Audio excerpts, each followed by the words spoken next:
welcome back to another episode of NFT Artist Spotlight, hosted by AstroZero. Please like this video and subscribe to our channel. Thanks.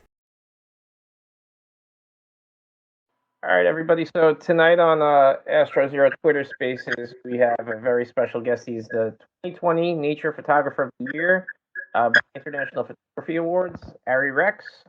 How you doing, man? Everything going well tonight? Yeah, good. Thanks a lot. Thanks for giving me the opportunity to invite me to your space. I feel honored. Oh, no problem. Can you tell us a little bit about your background and what you got in, how you got into photography, and how later on you got into NFTs? Yeah, so it kind of I used to be a soccer player when I was young. Like um, I was always interested in kind of the photography. My father had a little had a Zorky old Russian camera, and being so I was born in Albania, an ex-communist country. Not many people had these devices, so he was working in government as an official in the army, and he had this because we had connections with Russia. He had this little Zorky camera. I was kind of fascinated by it, but when I was young, my dream was to be a soccer player like my older brother, and that's what I did. I played soccer, and then after the communism, the fall of the communism in Eastern Europe, the fall of the Berlin Wall in Albania. Albania was one of the last countries that converted to democratic system, and everything that was previously it fell down. The country shut down, so everybody was just escaping the country, and I did the same. Although it was a big higher part in my life playing soccer with. Actually, I was playing with the national team, the Albanian national team, and everyone was escaped. So I escaped as well. I went to Italy in 1991 as a refugee after 2-3 times of trying to get there and being captivated and going back, sending me back. The third time I was smuggled with on a fishing boat, standing between the walls of the fishing boat for 12 hours in dark, so the guards wouldn't find us. And that was a successful attempt, and I had 4 brothers in Italy.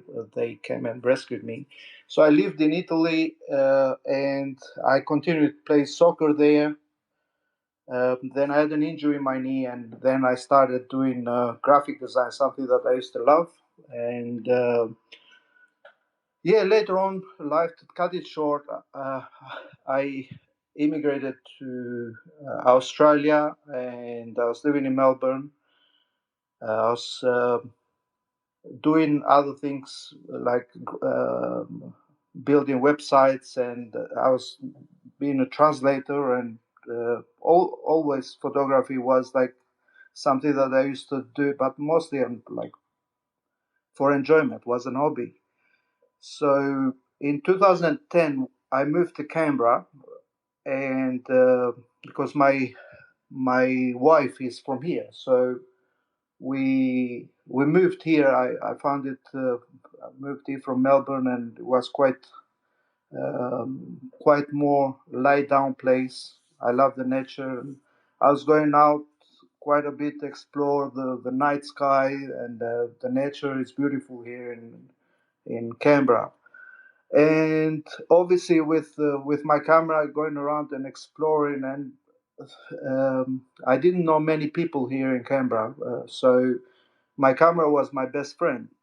And as I was exploring around, I found, I was getting much more interested in.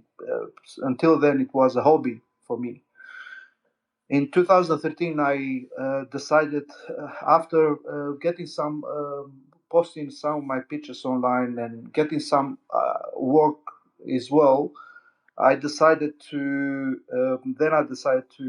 get into this hobby of mine a bit more seriously. So I was lucky to have found a very well sought school of photography here in Canberra. And in 2016, I finished with an advanced diploma of photography. In meantime, I was doing a lot of works. General, I did a lot of photography, like starting from wedding to events and product photography. And for about 3-4 years, I was, and I'm still sometimes commercial photographer. I do that during the day. A lot of my clients, I photograph for them. I keep still, they call me and I photograph for them when I see something really interesting. But yeah, for as one of my biggest attraction to photography was my night photography. I was spending, let's say, from 2014 to 2020, I was spending more of the winter nights out in national parks here, which are beautiful, really dark skies. And slowly, I was entering competitions to test myself, and I was getting quite a bit interested in social media and in interviews, and I was winning quite a bit of awards. I was doing pretty well, and then in last year was like a big shift for me when I won the Nature Photographer of the Year, which I tell you the truth, I still can't believe it, because it's a huge competition. And previous to that, in 2019, I won the astrophotography first place on the same competition. But yeah, someone else got the nature photographer of the year. But I was quite happy to get the first in astrophotography. It's a big achievement. And last year, I totally went like, because I got a pretty a lot of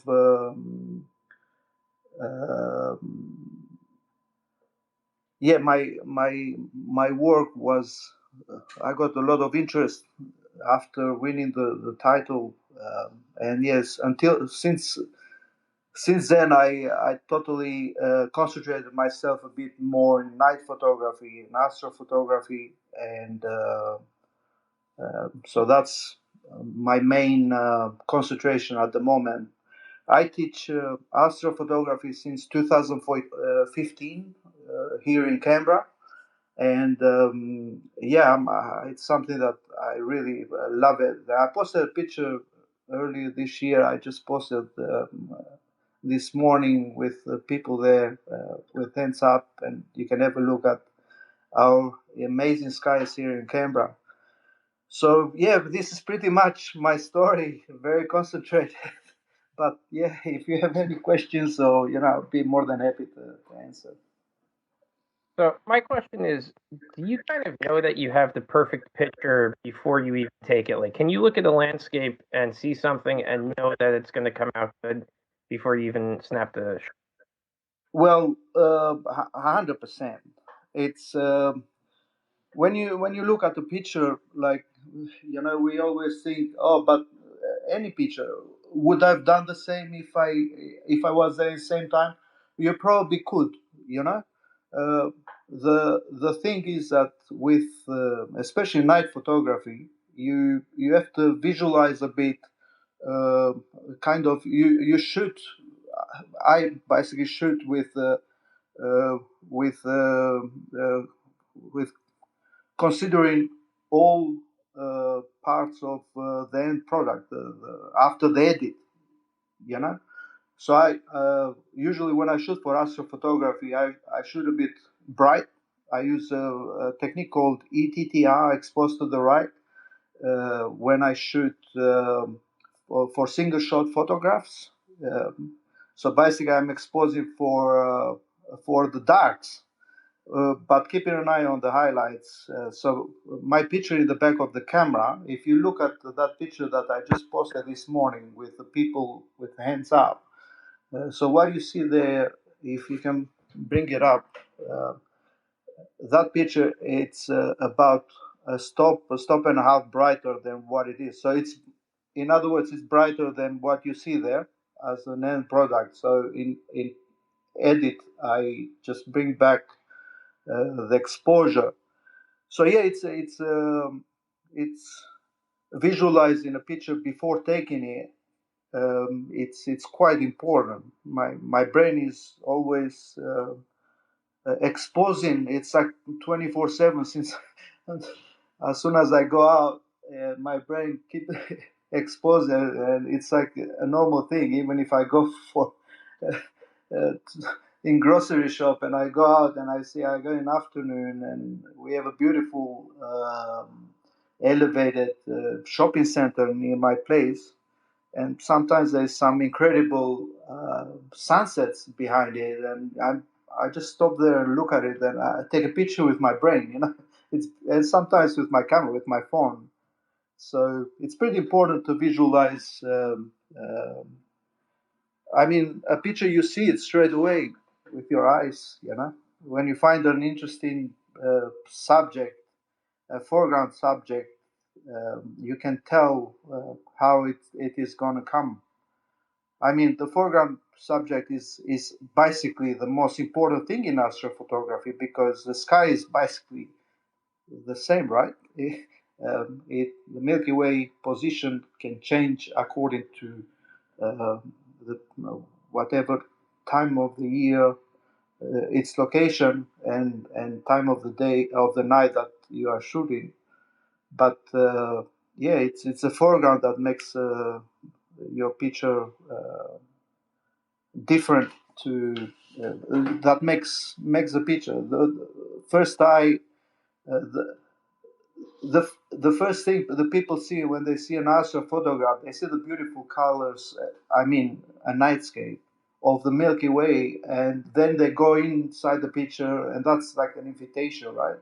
But then they go in and they want to see something else, and then they look at the foreground, and that's what will help, will keep the people stay in the photograph. So every and that's why nightscapes are quite, they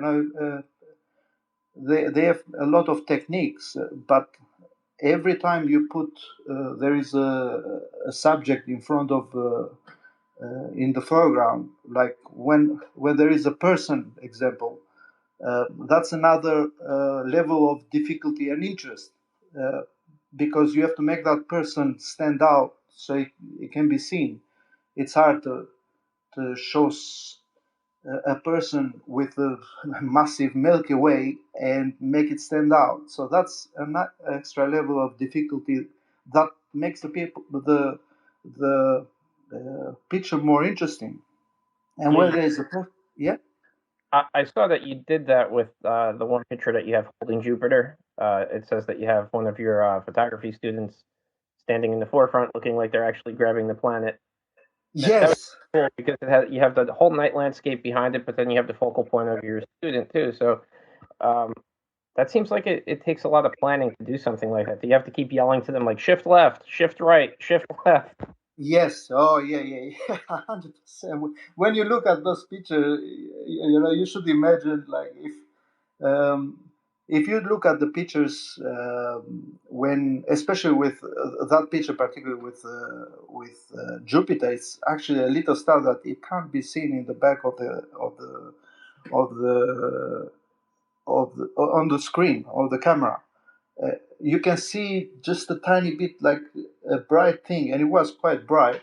So yeah, there is a lot of left, right, and you, a lot of tests, and I jumped there as well after I took a picture of her, and at that point, because the Earth rotation, the core was rising, right, the whole thing. So the camera was going lower and lower, and I jumped in because I'm a bit taller than her, and then she started clicking it, and yeah, my shots are a bit further away, so I was lucky. It's also important to be in the back of the camera. But yeah, to get it so precisely, there is a lot of tests, and not just that. That is like you need. There's probably 12 shots there that I tried, and that is the best one that I'm showing there. But for every kind of like this kind of shots, there is a lot of shots in between. You know, it's not only one shot, and sometimes I also, it's like a thing I have with when I go out shooting, that I take one shot and then you take another probably 5 or 10 shots just for the other possibility of hopefully getting a meteor striking, and it's very rare because it's not that easy, but if it can happen, it has happened a couple of times and it's been amazing. To Yeah, get it in one shot is like winning a lottery, basically. yeah, both my brother and myself, we both do amateur astronomy, so we have telescopes, and some of the people that are in the astronomy club, they also do like astral photography and stuff like that. And I uh, I can't stress enough how much pressure is put into getting the perfect shot because stuff it doesn't stay there forever. You really have to time things perfectly. You have to be out at the right time of night. You Yeah, have to be out in all different types of weather, whether it's super hot out or super cold. There's a lot of calculations into getting the right shot on the night sky. yes, yes. It's there is quite a lot of things that have to come together. That's definitely for me. It has become like a procedure, a thing. Like you know, a couple of months ago, I posted uh, how I did a picture from ground and up. And I kind of wrote a book on a post. It couldn't hold the post anymore on Instagram, and I had to cut it down. But yeah, it takes a bit of calculations to get to the right time and the right moment.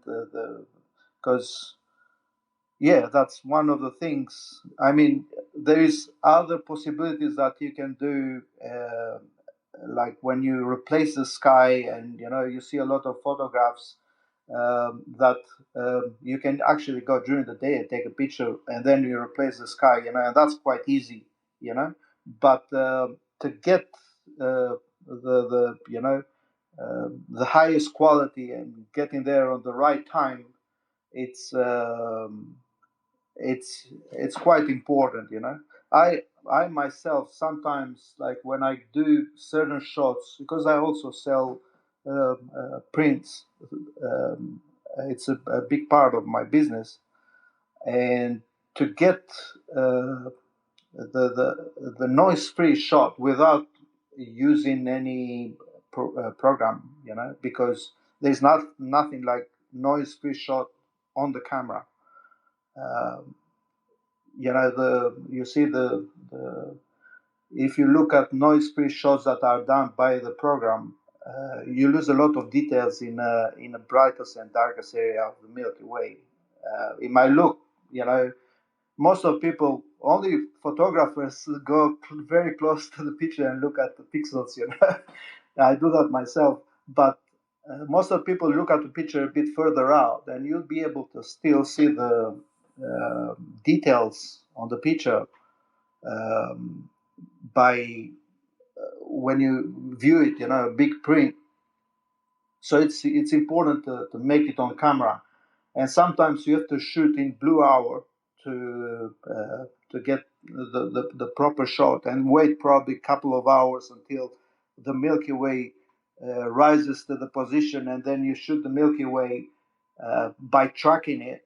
You use a tracking device where you align the tracking device to the uh, Earth axis, and then with a ball head on top of the tracking device, you shoot the Milky Way separately.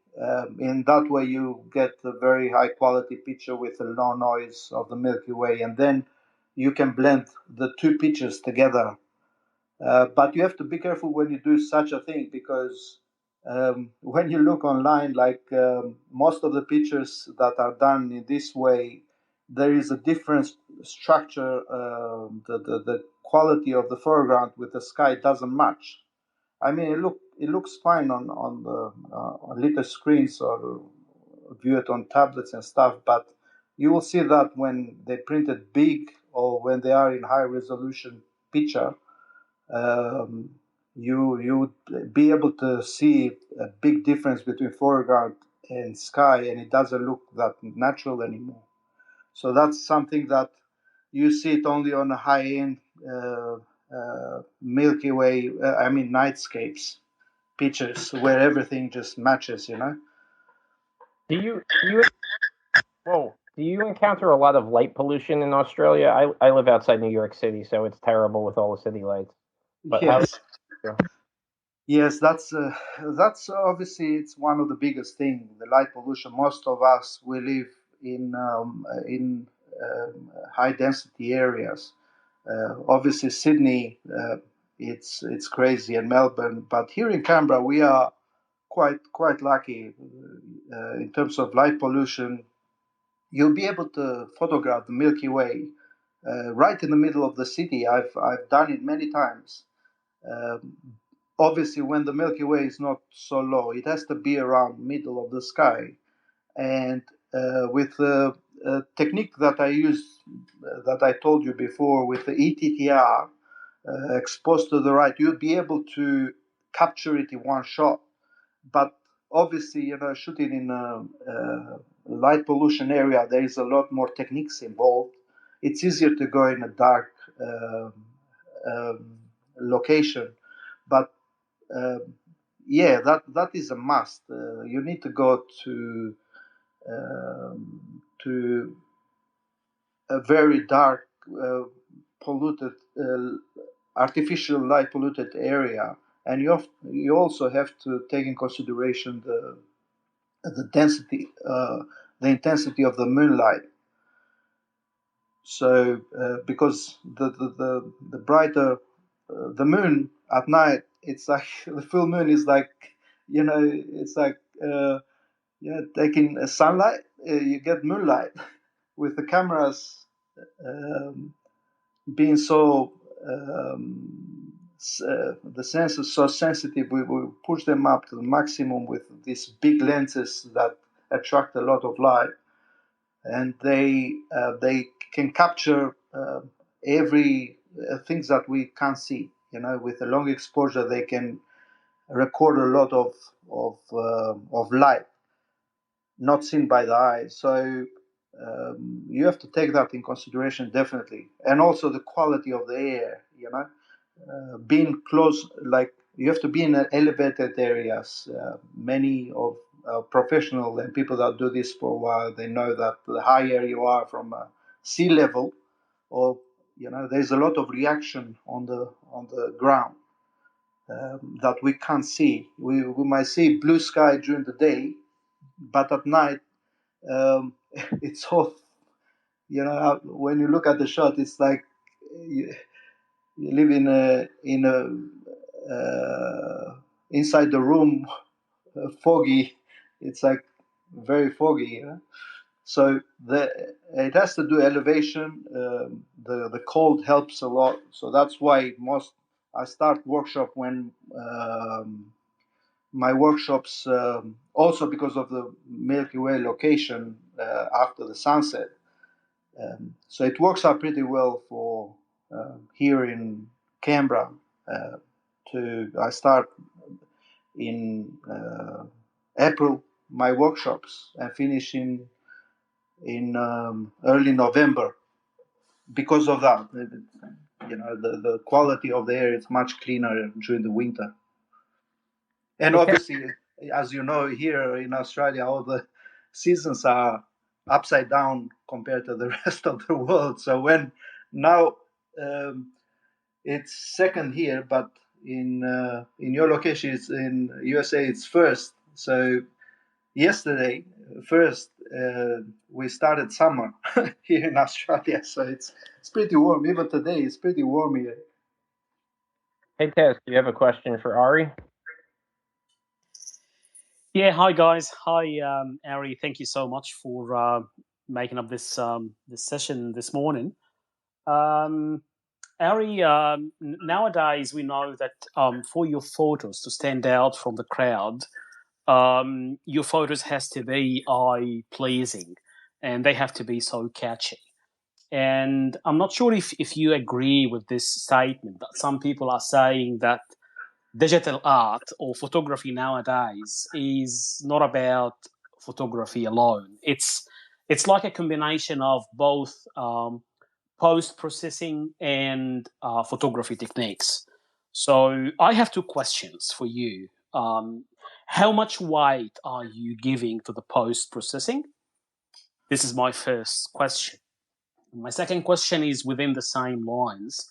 Do you think if I'm shooting in film and I will not be doing any post processing in a dark room, that I might be getting the same catchy and eye pleasing results? So yeah, those are my couple of questions for you. Hi, Tamer. Thanks for very interesting questions that you are asking. So, for the first one, I put how much weight do I put on pictures in terms of processing and everything? How much it's important capturing and post editing and that. I must tell you, everything is important. But the most important part of everything is what we spoke earlier with Dave about getting on the right time, right location, right intensity of, there is other things are much more important than post editing. I don't spend much in post editing. It's like very quick. I get headaches if I spend more than 2 minutes in one shot, like in editing, So the pictures have to be right on the camera. So post editing shouldn't be uh, where you rely on. It would if you take a picture, you haven't done your, instead of going 100 kilometers from your location, you go 10 kilometers because you have to come home, then obviously you have to spend more time on post editing to clean it up, and there is a lot more techniques involved, so you spend more time on pictures that aren't captured right in the first place, right? So like what I said, when I shoot pictures in the one that I shot above Canberra, there is a full Milky Way arch capturing on top of the city. I got surprised myself. But if you look at that picture, it actually won a couple of awards as well. It's that in that picture, because I had to stitch it as well, and every frame has to be the right when you stitch it together, so you don't see lines, dark lines and stuff, So it was I spent quite a bit on time of putting that picture together. But I'm talking about from what I usually spend like 2 minutes. I spent probably another 7 minutes. So at the maximum that I spent in editing is about 10 minutes for a shot, and sometimes it's less than 30 seconds. We're talking about pictures that are right on the camera, straight out on the right location, single shots. You spend probably another minute or two to blend it together in Photoshop when you shoot separate foreground and sky, and then blend it together. And that will take probably another 3 minutes. So with a blended shot, you take a total of maximum 5 minutes, right? And for the second question, which is with what I remember, how much like someone that hasn't gone doesn't do this professionally, like goes once in a while to shoot outside, if they can get a good picture out of the camera. Yes, that it's actually most of the people that come to my workshops are people that have never shoot at night, and they get the picture straight out of the camera, and they just post it, and they get quite a bit of interest, and they are hooked. Like many of them get hooked onto that, and they do it again. So it's quite important to get the shot straight, Tamer, on the camera. You don't need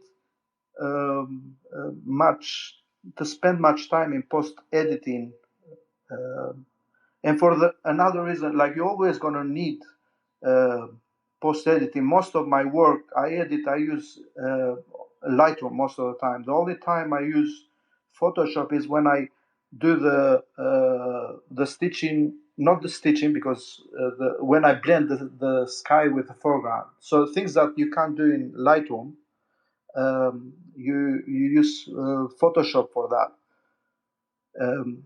So most of the pictures are all the pictures you're going to need to do the editing on them, because even if you take during the day, I shoot only in RAW, and in night photography you must shoot in RAW. So you need to edit the picture, because the RAW file, it's you need the JPEG. The end product is a JPEG. So regardless of what you do on the RAW file, you have to edit the picture, but you don't have, there is not much changes that you do to edit the picture from what it actually looked in when you looked at it, like when you look at the picture, like the one that I posted there with the hands, people with hands up. That's what we saw. That's what I saw with my eyes. Now, obviously, the camera can record more details because of a long exposure, but that's what the scene was, So many people that you see in the subjects that putting their hands up, those that had cameras that and lenses that could capture clear shot, fast aperture, good quality lenses, and full frame cameras. Those got better shots than the ones that had a crop sensor of 10 years old with kit lens, obviously. So that is an important part too. I would lie if I say, like if you look, many people say you don't need a high-end camera for astrophotography. Now, of course, you can capture even with a kit lens, and you track the sky and you blend the pictures together, and but there is a lot more techniques involved, So gear it is important to have good quality gear in astrophotography. So everything counts, Tamer. Like it's quite important to. They all come together to bring the final product. Everything counts, How long ago did you get into NFTs, and how long have you been minting them? I started in September. So this is my story of NFTs. My son, I have a son. When I was living in Italy, he's a social media. He likes social media stuff, and he asked me because he was looking all this photography and stuff on NFT. It's like, Dad, you should check that out, And I'm like, okay. So I had a little bit of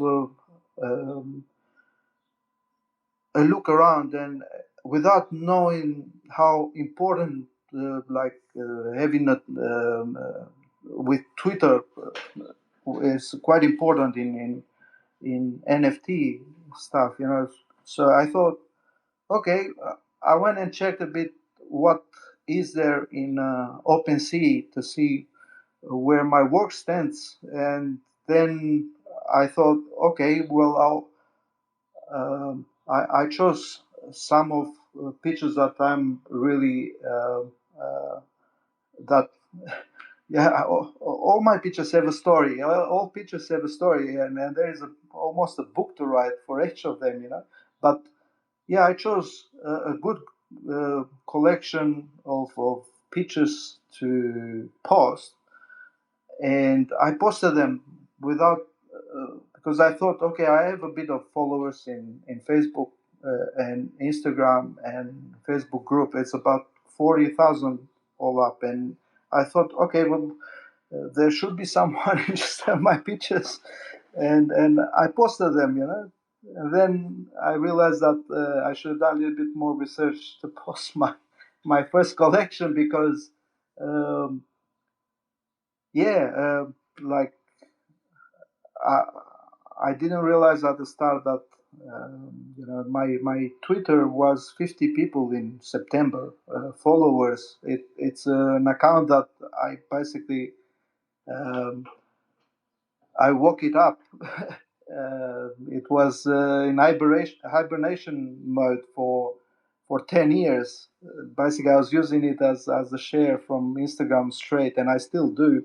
But yeah, it's this is my story of NFT, and what I found is that I entered with on Twitter to promote a bit more my NFT work, and then I discovered spaces, and that was actually the most something bigger than even the NFTs that I enjoy exploring, and I found it really interesting because the spaces are more for me are more important than NFTs itself.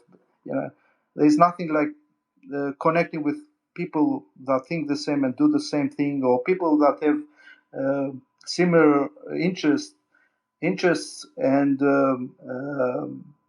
connecting and talking to them like I'm talking now. This is I love it, and even now, like it's beautiful. Have you made any mistakes or had any difficulties since you started minting NFTs? I've done, yes. So I've hit. That's a great question, actually. Thanks for putting that. So I've done. I'm still making mistakes. I've done so many mistakes. Like one of them is like I was looking at what people want are more interested, like collectors or people that are interested on this picture. What are they more interested? Are they more interested of how hard and this and that to make this picture, like in which is something that for us is part of life.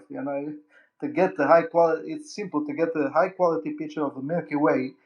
I already know by looking at one picture what it has gone through to get that picture, especially when they tell me the location that most of people do. That gives me another, I calculate straight away the difficulty there, So at the beginning, I started writing a bit of that, but now all those stories. If you look at my posts on Instagram and Facebook, I try to connect more with the story behind the image than the technical part. Not many people are interested on technical part. I can write books for technical parts and never finish with one picture. So I wasn't sure of what to write in my description, because OpenSea doesn't allow you much what to put there. So that was my first mistake, and then I tried to. I did some editing. I removed some stuff that I was writing there about technicalities, and I wanted to write. And I'm still undecided of what to put there. I wish they could give us more space to write about the story and everything. there is a lot of work that goes behind every image, and I love to write it all. So that's one of the things, and this other thing that I said earlier, that I probably should have. I see now that many people, before they post their collection, they hype it up, and they put it there. Oh, this is all going to happen during this time. So I didn't do that. I just posted there, and I'm like, okay, here is my work, And then like I get beautiful reviews and this and that, but I probably should have had a bit more research on I mean, I knew a little bit of that.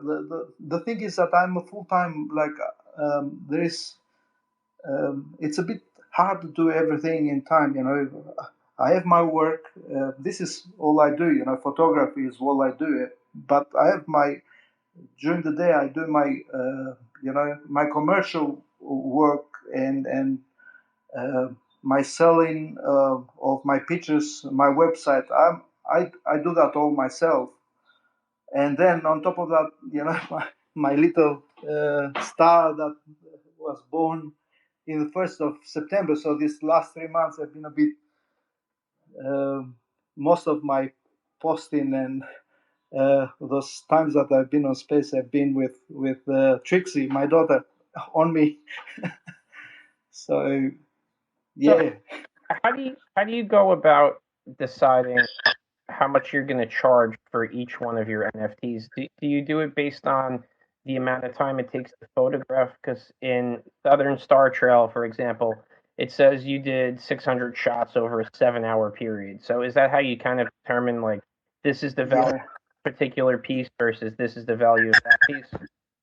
Yeah, that's a great question. Thanks for asking that.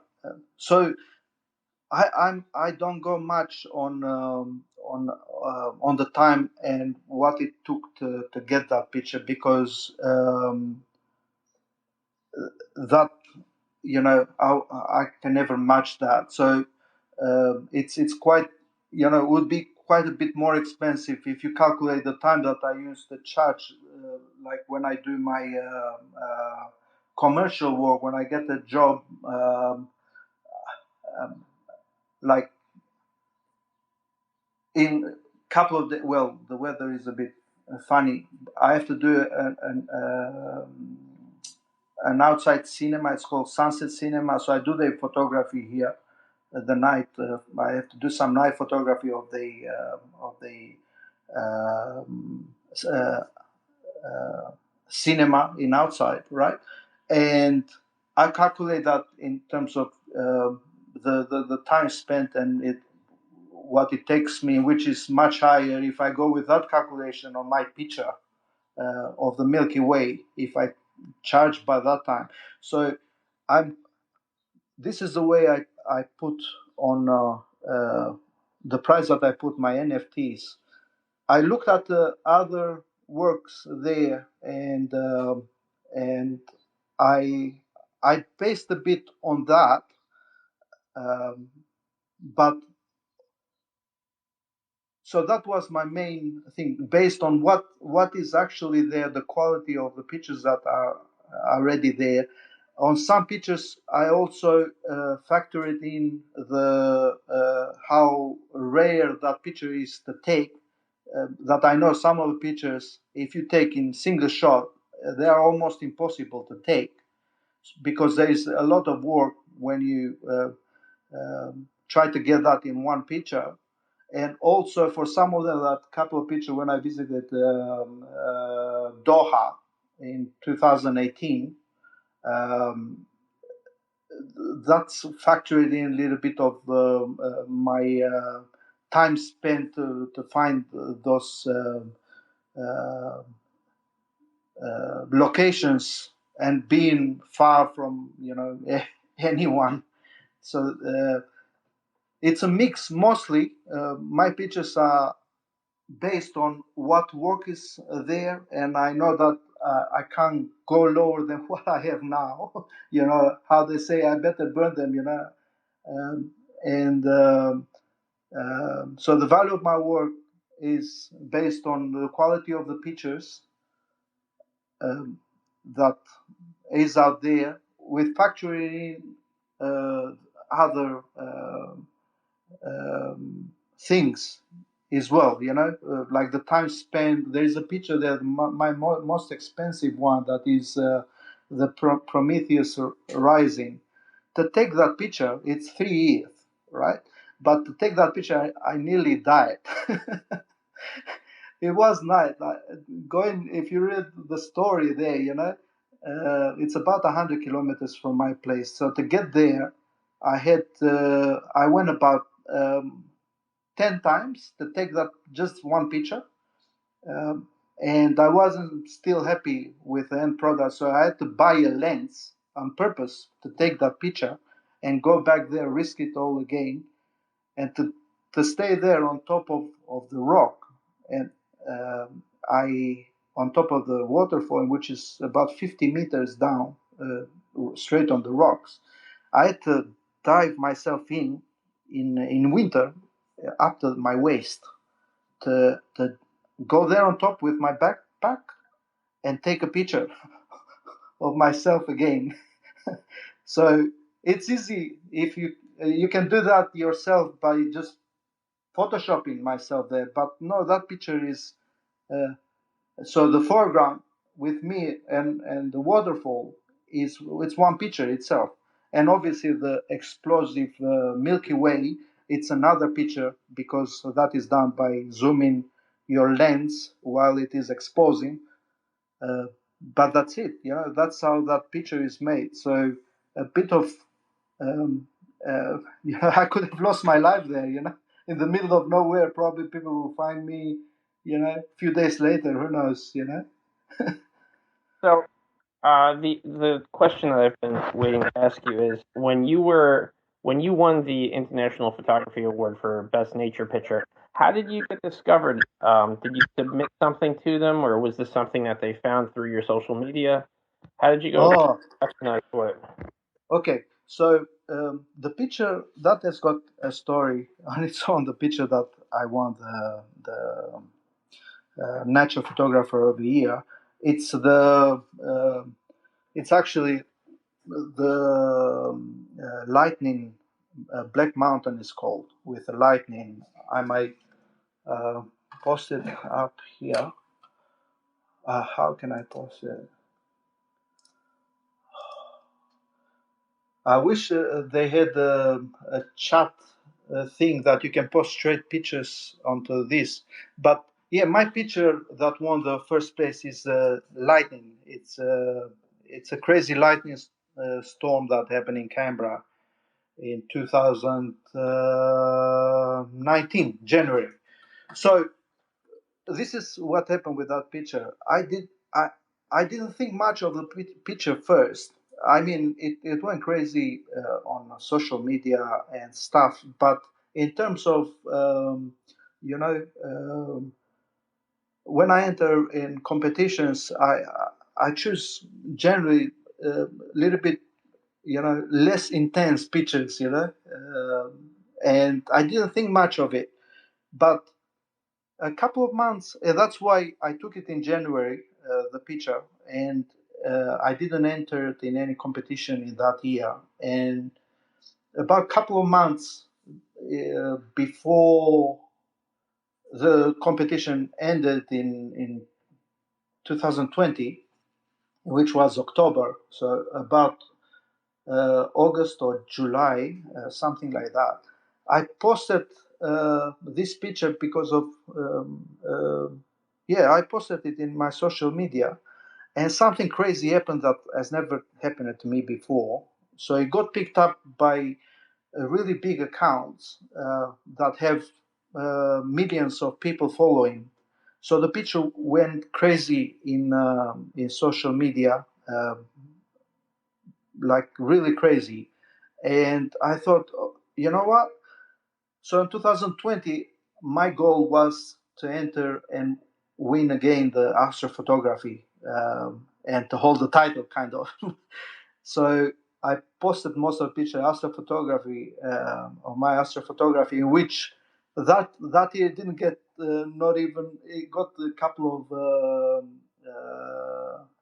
honorable mentions, but it didn't win any place. So with the lightning shot, I just put it there, and I thought, all right, I put this as well as gone. Many people were saying you should, this is a winner, this and that, So I didn't think much of the picture, but when I got the win and I read the emails, because they send you an email, I get it in the morning, and I'm like, oh, I didn't get much here. And there was an email there, congratulations, you won this, and I'm like, this can't be happening. So that one won the seasons. I entered it in the seasons category. So IPA, International Photography Awards, is a massive, it's one of the biggest in the world competitions. So they have 13 categories for the nature, that you have to win one of those, and one of the 13 winners, like I was in the previous year, the astrophotography in 2019, go on to win the title for another draw, and whoever wins out of these 13 categories win the big title, in which that's what happened to me. So it won the seasons, and then it got in draw, and a month later won the big nature photographer of the year. And I tell you the truth, I still can't believe it, because it's one of those things that, if you look at like photography competitions, many people, there is a difference on winning an award as, you win honorable mention, this and that, but winning first, second, or third, that's totally different ballgame, because with this competition is like 14,000 entries, that were that year. So you feel really special, and the amount of media exposure, social media, and everything. I got interviewed and on TVs in Albania. I became famous basically overnight. So here in Canberra, big newspapers, the biggest one here, made a big interview on page, and get my work totally blew out completely. So I'm really pleased with that. That's really awesome. I was I saw the picture with the lightning. I don't even know how the hell you got a picture like that in. It's really like that. That seems like it was like a once in a lifetime picture that you were able to snap, because there's the whole entire sky is lit up. It must be 15 or 20 lightning bolts striking the ground at the same time. It's remarkable. If we have time, I can tell you a little bit about that picture, because I can also, there is that 1% is social media that they throw that, fake this and that, but that picture is actually completely as the camera captured it.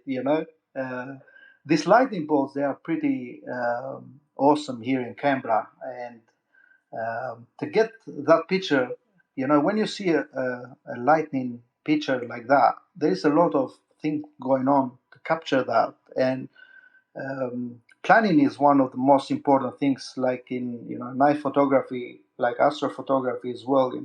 So to take that picture, when people say it's fail, you put that together.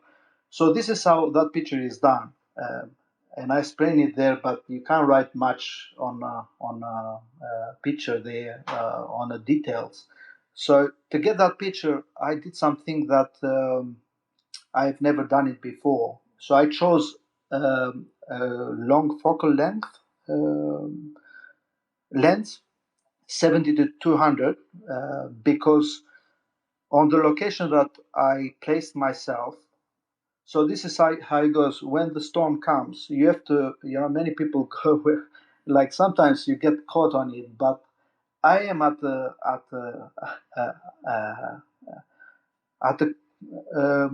composition that I want. right before the storms comes in my way, so I'm ready. I'm start shooting when the storms is coming, and I keep shooting, and if it passes over me, obviously I hide. But if it passes on site, then you put the lens that you want, which happened this time to put the 70 to 200 because it shifted a bit on the left. It didn't come towards me, so that's why it was a great choice to bring that lens with me. And that compressed a bit the scene, so you see the lightning and the mountain, the Black Mountain, and the lightning looks like it happened right on top of Black Mountain, but it actually happened probably a few k's behind it. And the compression of lens made the image quite a bit more. It made it more interesting, So there is those pictures. That picture is made out of about 16 lightning bolts that happened within about 4 minutes. So the camera was shooting in a tripod, and people, like I was reading there, people is like, oh, so many light bulbs. Now in those 4 minutes, so I posted once, like what happened that night. It was crazy. Um, there were, I had about 50 shots, 50 lightning bolts. So I chose, and some of them, there were some huge ones that blew out the whole scene. But I removed those lightning bolts, the big ones, and I left the ones that were forming that picture that you see, So I was playing around with removing the ones that would make the picture not interesting in my eye, and I left the ones that are that had a bit better structure. So that's how that picture was made. And some people think that, oh, you spend a lot of time in Photoshop, but believe it or not, that picture is made by no more than 5 clicks in Photoshop, and then brought back to Lightroom and edited another probably 2 minutes there. So all I did in Photoshop, so these frames that I selected, I put them together. Is something that you can't do in Lightroom. You align the picture together, so you just highlight. That's one click. All the layers, all the frames. You align them, and then you click them. The blending mode to lighten, and that's it. It's done. So, but three clicks in maximum, and then you save it, and it goes back to Lightroom, and that's where you do some final adjustments of light uh, light and colors. And believe it or not, I removed desaturated quite a bit the picture. It looks because it's quite busy picture, It looks very colorful, but if I left it with the colors of the picture, it would have been much, much more saturated. Yeah, it's really, And yeah, believe it or not. I absolutely love that picture. Hey, if anybody has anything that they want to ask Ari, or if you want to come up to the box and just say hi, feel free to raise your hand. We're going to wrap up here in a few minutes, so I just wanted to give anyone that wants to have the opportunity to talk to him, feel free and just raise your hand or come on up. So, Ari, I have a question for you. Somebody who, like yourself, who's overcome like a lot of adversity in life, where you migrated from Albania to Italy and you had to go across on a fishing boat, and then you came over into Australia and you started up your life there, and you got into doing a specific job you really love doing in photography. What's a little bit of advice that you could give to somebody that feels like they kind of have their back up against the wall and need a little bit of encouragement to persevere? Really, like life it can be hard for anyone, but we all survivors in this life. You just have to kind of look the positive out of all the things. Like what we see out there is mostly what uh, what there is a saying, what you see is what you are. It's not what it is, and that is kind of true in terms of you. Basically, you create your own reality. You look at one thing, we look at it with a different perspectives, and try to get the positive out of it in life. With anything that happens to you, there is always something positive, and to achieve what you want in life, the most important thing is hard work together with loving what you do. So first of all, if you have to love something, it has to make your heart pump, and but that's not enough. There is a lot of work to that you must do to achieve your goals.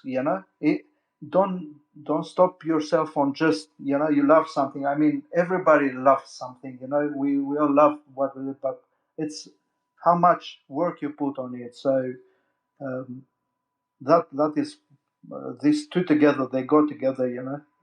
Never back down. Just work hard, and you know what? Even if you don't make it, like when I look back at things, in my photography career, like I've had heaps of fun. When I go out there, I'm in middle of -2, -3 degrees, and with my friends kangaroos in middle of nowhere, and under the stars, and I'm freezing. And sometimes I run just to warm up myself, because it gets so cold standing. And you go, and the experience is just it's beautiful.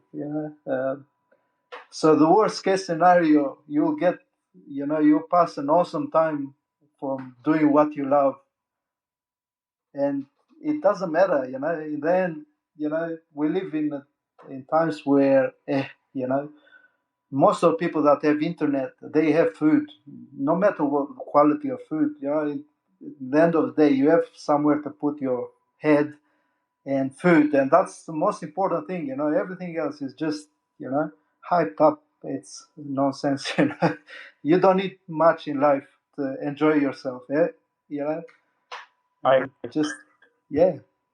Yeah, you really have to also love what you're doing. I mean, that's really the most important thing. I think that's what brings joy to a lot of people that, they don't have that 9 to 5 that they hate, or they don't have that boss that they have to deal with every day. I think it's really liberating for somebody to be able to do something that was really a dream of theirs and could actually make a living with it. And I'm very happy for you that you were able to do that, coming over so much adversity. Yeah. We're Yeah. getting Thanks a lot, man. Thanks. Thank you. Yeah, no problem. We're getting towards the top of the hour, so we're going to start wrapping this up. I just wanted to thank you for coming out here and talking with our community tonight, and also congratulations on your baby daughter that you just brought into the world a couple months ago. Really, really awesome. I'm sure you guys are going to have a lot of photographs to share with your daughter years to come from now. So that's really great, man. And I just wanted to thank you again for coming out and talking to our community. Congratulations on winning the International Photography Award last year, and you were great. I really appreciate you coming out here, Ari. I really appreciate you for you having me here, Dave. It's really beautiful to be able to talk and being on. I feel myself on stage. I'm not used to talking in public, but yeah, it's been beautiful. I want to thank everyone that listened and came and joined us. I really appreciate your time, and I hope you have a fantastic night or day wherever you are. And I hope to see you soon, some other time. Thank you, Dave. Thank you so much, and everybody here, if you could follow Ari on Twitter, let's build up his Twitter followers, and he has a link tree on there. You could check out his Instagram, his OpenSea. You could check him out on Facebook, and check out all the great stuff he does. And once again, just wanted to thank you for coming out, man, being a part of our community for tonight. And don't be shy. Monday through Friday. So whenever you want to come out and join one of our spaces, feel free. You're always welcome. Yeah, I when I see it, it catches me most of the time when I in the middle of my work and stuff, and sometimes I want to turn it on. But yeah, I do my best, man. I love, especially being in your spaces. This is like I feel home. You know, it's every astrophotographer or all those that love astrophotography should do what you are asking, and I'll do it as much as I can. Be there in your space, and connecting and talking about what we love and what we do. All right. Well, thank you very much, Ari. I don't know if Nate's going to keep the spaces open. I have to run. I have some stuff to do. But I appreciate you coming out, and thank you again. Thanks everybody for coming to the space and listening for this past hour. And yeah, have a great night, everybody. Thank you so much.